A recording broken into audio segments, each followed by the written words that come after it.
Друзья, это финиш. Это финиш, друзья. Это финиш.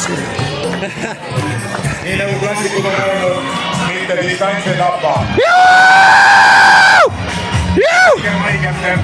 Nii jooksurajal kui ka elus erinevate asjadega toimetades tegeles.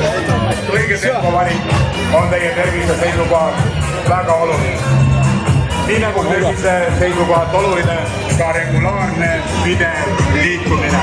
Need inimesed, kes on sealpoolsega elatusaeda, on oma aktiivsusega ja elurõõmuga, liikumusega meile kõigile suureks eeskujuks. You participants, you are role models to all of us, those who are standing behind the fence. But I promise that most of us probably will join you, maybe already next year, when not early. Nii et ma arvan, kohta andage endale lubadus või tunnetada, ma usun, et te tunnetate seda, et tahate olla nende suurepäraste osavõtjate hulgas.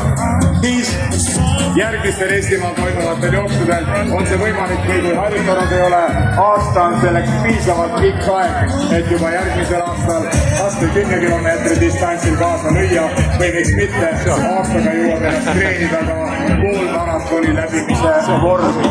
Maratoni projekt kutsuksin üles teid, ärge kiirustage, see on natukene pikem. Tehke maratoni projekti koostööd.